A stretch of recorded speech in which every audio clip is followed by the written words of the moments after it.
China says it will choose next Dalai Lama by draw of parts from Lhasa sanctuaries sacrosanct urn. Beijing, China on Wednesday said it will choose the next most astounding minister of Tibetan Buddhism through the traditional way of drawing parcels from a holy urn at Dachau Temple in Lhasa, expelling the Dalai Lama's declaration that Beijing cannot pick his successor. The rebirth of the Dalai Lama has endured for centuries. All resurrection of the Dalai Lama has followed the religious customs and history rules, the Chinese Foreign Ministry said in composed reaction to questions about the Dalai Lama's late remarks made in Tawang in Arunachal Pradesh. Dalai Lama. Reuters. The resurrection of the Dalai Lama ought to follow religious customs, history, principles and national regulations, instead of whatever the 14th Dalai Lama stated, it added. It said the rebirth of the Dalai Lama ought to be conducted as per convention of attracting parcels front of Golden Urn Shakyamuni in Dachau Temple Lhasa Jokhang Monastery,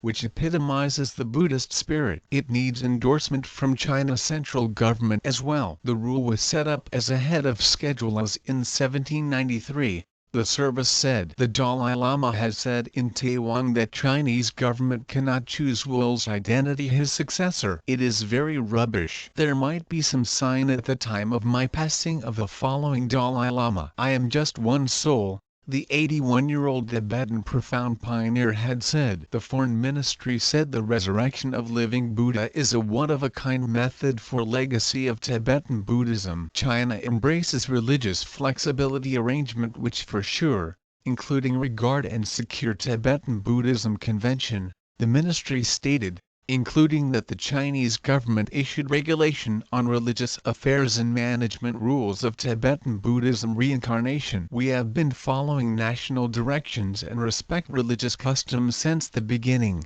it said. The service additionally scrutinized the religious qualifications of the Dalai Lama and emphasized China's assert over the Arunachal Pradesh, which Beijing claims as South Tibet. The Dalai Lama has never been a simply religious person, yet a political outcast who has been occupied with hostile to China separatist exercises out of China, it said. He has had a shameful execution on Sino-Indian border issue. He is dynamic in question range in Sino-Indian border, which itself is a noteworthy political event, it said.